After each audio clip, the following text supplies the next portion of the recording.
Hello, you're watching The Movie Show. It's the best damn thing on TV. Fact. Hello and welcome to a very special episode of The Movie Show, devoted entirely to J.J. Abrams' new Star Trek reboot. I'm excited, so should you be. As well as eye-popping clips, we've also got exclusive interviews with the cast, footage from the London premiere, and finally, you'll hear our verdicts on this, the most eagerly awaited film of the year.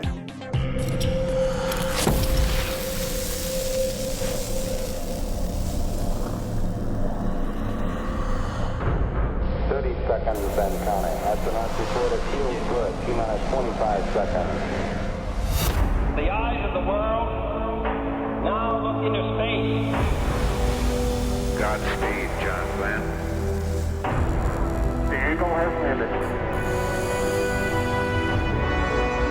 It's one small step for man, one giant leap for mankind. Space. The final frontier.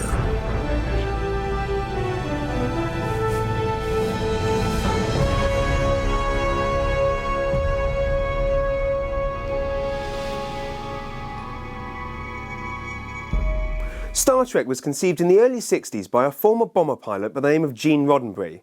His pitch was not that dissimilar to our pitch for this show.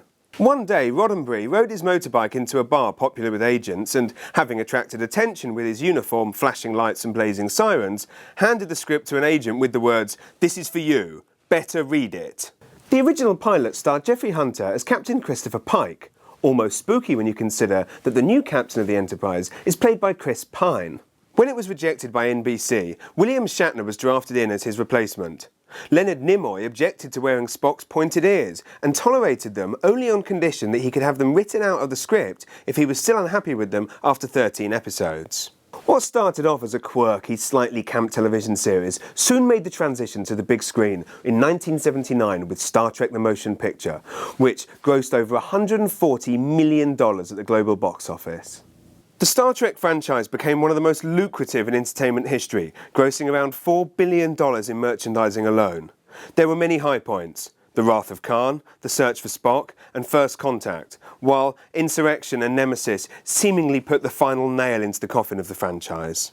So who better than J.J. Abrams to breathe new life into this moribund but beloved saga? Fast shaping up to be the Steven Spielberg of the noughties, Abrams has been responsible for a consistently reliable output of emotionally complex, multi-layered, and above all, shamelessly entertaining fare.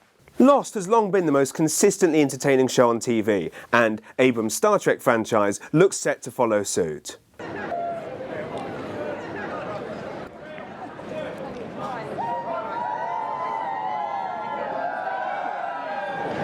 I'm here at the premiere of Star Trek in Leicester Square with hordes of fans, and amazingly not a single one of the twats is turned up dressed in a Star Trek uniform.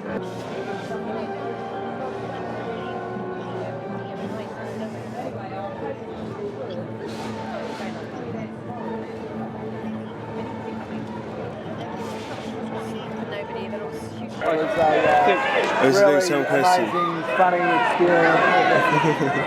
Yeah. Hi, welcome to the movie show. Hi, very good. So Harold and Kumar to Star Trek. You've gone from metaphorical space cadet to literal space cadet. How did that? Yeah, you like that? I like that. That's That's late nights at the word processor. Yeah. How did that feel? How did that? Listen, I'm thrilled. You like it, yeah. I just had to.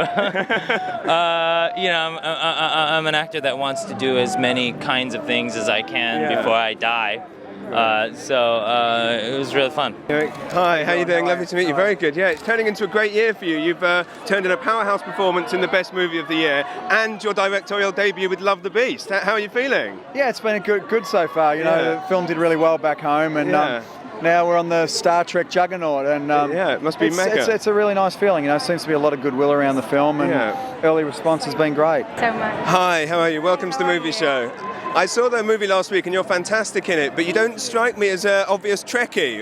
Were you familiar with the TV show before? I was aware through my mother. I know that she was a fan when she was a little girl and she used to watch it with her grandparents, but I was more of the Star Wars generation. It wasn't until I did The Terminal with Steven Spielberg that I found out what the word Trekkie meant, what convention conventions and he sort of like taught me how to do the hand sign. So by the time I met JJ, I was aware of the friendship between Kirk and Spock, and I was so in love with that because they reminded me very much of like a Butch Cassidy and Sundance Kid, Thelma and Louise, and it was just really nice. Yeah, so you do consider yourself a Trekkie now, though? I'm a Trekkie of the Trekkies. Can you believe that? I love the fans. That's great. Fantastic. Thank you very much. Thanks for your time. And how come you didn't decide to make, when he did Chopper, he was a very, very charming psycho, whereas Nero isn't quite so much. He's charming to me. Yeah, Speak charming. for yourself. I like him. You've always had a hard time finding your place in this world. Why are you talking to me, man? You can settle for an ordinary life. I dare you to do better. Leonard McCoy. Jim Kirk.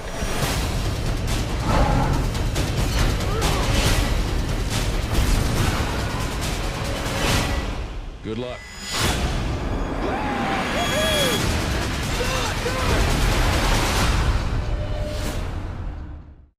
Hi, Carl. Welcome to the movie show. Thanks very much. Pleasure to be Saw here. the movie last week. Fantastic. You're brilliant great. in it. Were you a Star Trek fan before? I you was saw it? indeed. You were? Yeah. Oh, great. Yeah. We, that. We made it. You were as well.